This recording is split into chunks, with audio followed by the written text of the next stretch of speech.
What's up, you thrifty people? Welcome to my little corner of the internet. It's Mark in the Park here. Today we're talking free campsites, how to find them, what they look like, and why Walmart's actually a pretty great place to stay at night.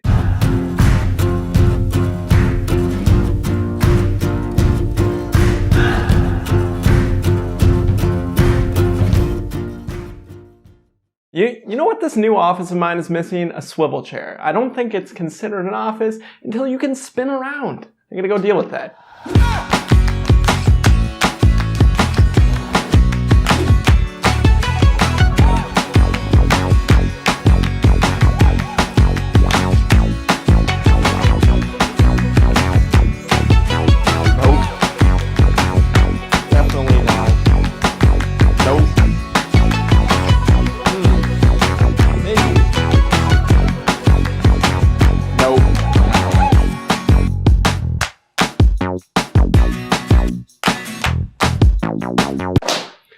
Alright, I feel better now. Alright, for real, I'm going to take you step by step through the method that we use to find a free place to stay every night throughout the road trip. I think we only stayed in paid locations 4 nights in 4 months, so I think we did pretty good. It's kind of one of those step-by-step procedures we followed where like the odds of finding a camp spot diminish each step you go down the list, and then it's like 11 p.m. and the sun's gone down and you're scrambling for Wi-Fi looking for a place to stay.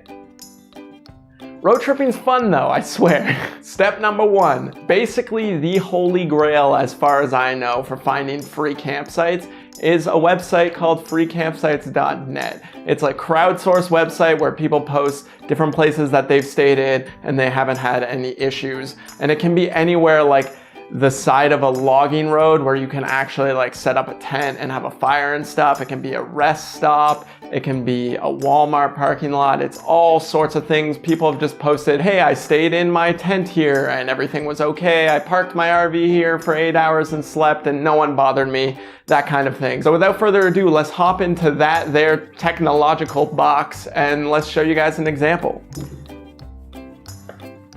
So we're gonna open up our no-name browser and go to freecampsites.net. Here you'll see a map pop up of North America. As far as I'm aware, this is only super popular in North America. I haven't tried it for things like Europe or Australia. Sorry, this is mostly a North American video. We're gonna just type in an example real quick. So I'm from the Toronto area in Ontario, Canada. So we're gonna try that. And if you zoom in, you'll see, yeah, not really too much going on in Toronto. Probably not the best example.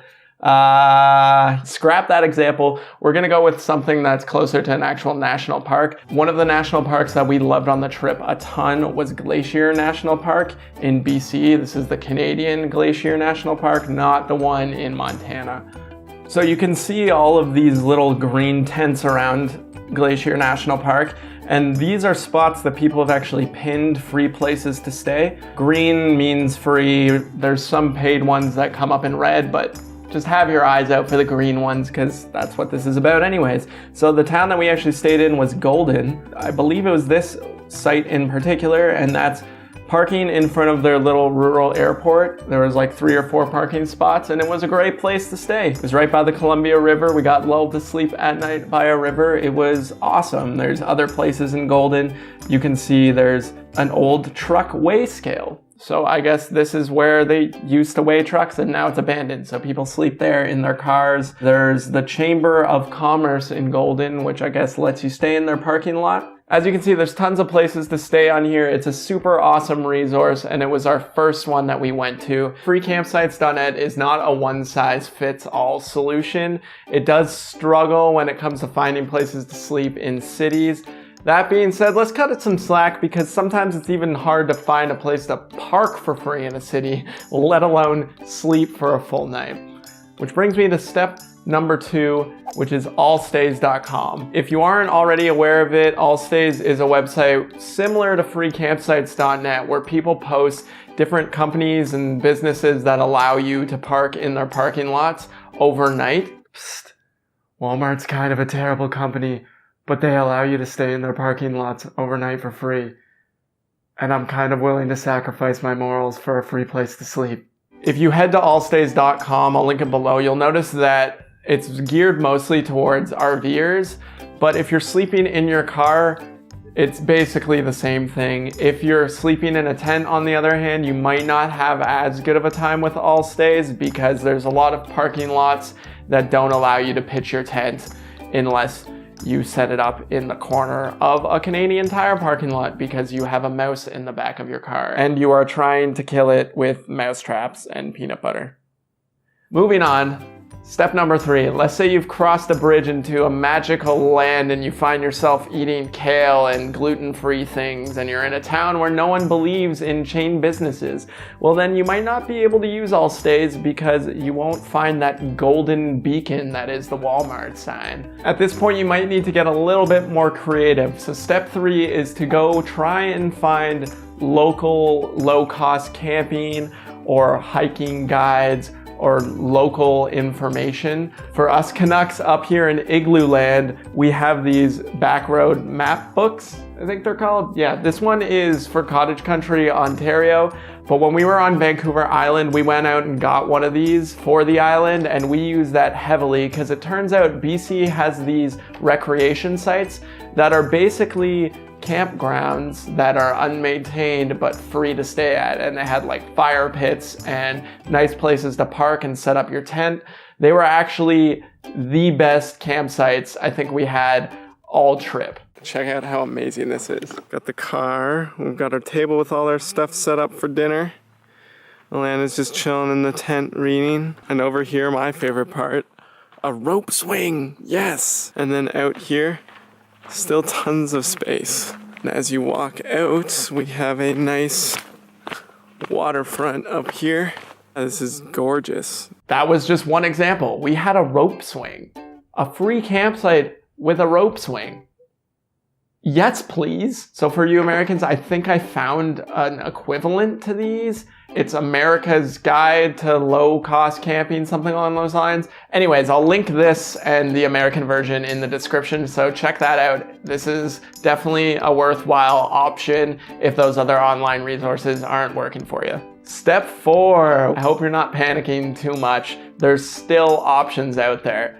This step I found does take a little bit more forethought and planning just because it requires a little bit more digging, more research, and that is to find Crown land, or in the US it's called BLM land, and the States also has what's called national forests. And basically this is land that's owned by the government and is sanctioned for free public use. So if you find Crown land, you can just go and boondock on it, which means you can just pull up with your car and your tent and just camp there for free overnight, which is awesome. The only thing that is kind of frustrating about this approach is that, I don't know if you've ever noticed before, but governments don't have the greatest websites sometimes. Sometimes they're clunky, it's hard to find exactly what you want.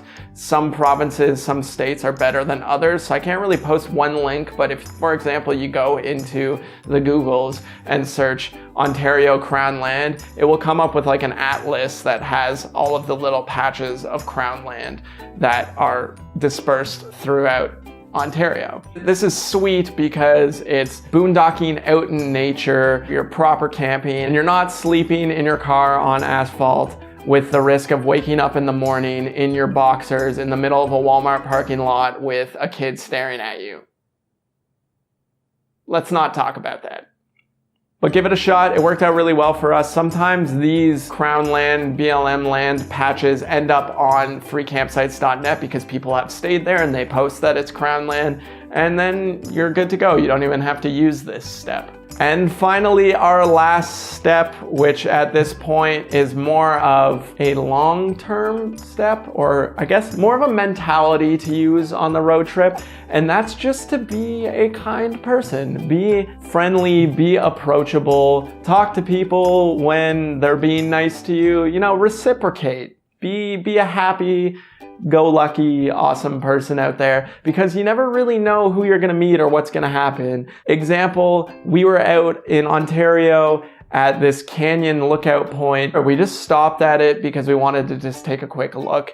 And we saw this older couple there walking around, and we saw them at a couple vantage points. And then right at the end, you know, they decided to chat with us, and we were like, okay, cool. You seem like really nice people. And we chatted for a while. They were telling us about how they were heading from the west to east, and we were going from east to west. It was this whole long conversation. It was great. Super nice people. And at the end of it, the older woman was like, hey, have you ever heard of woofing? Yes, we've wanted to volunteer on a farm for so long now. She's like, yeah, my nephew actually owns a farm. And so through them, when we were in BC, we stayed and woofed on a farm. And that was a week of free camping on the farm and free food. And we volunteered there, and that was a great experience. The story doesn't end there though. We worked hard on the farm. We were kind to the hosts that were having us, and the mother of the man who owned the farm was this super sweet lady,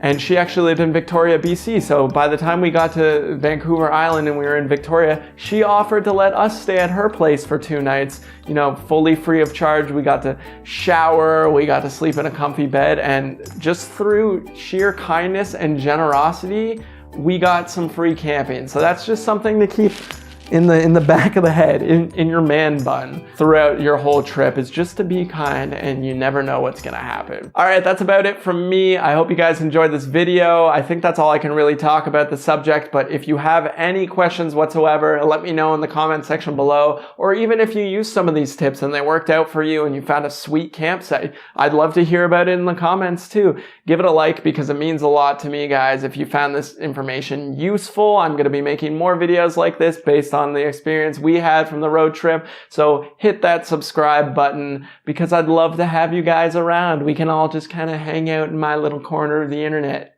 That's kind of creepy. Okay, I'm gonna go.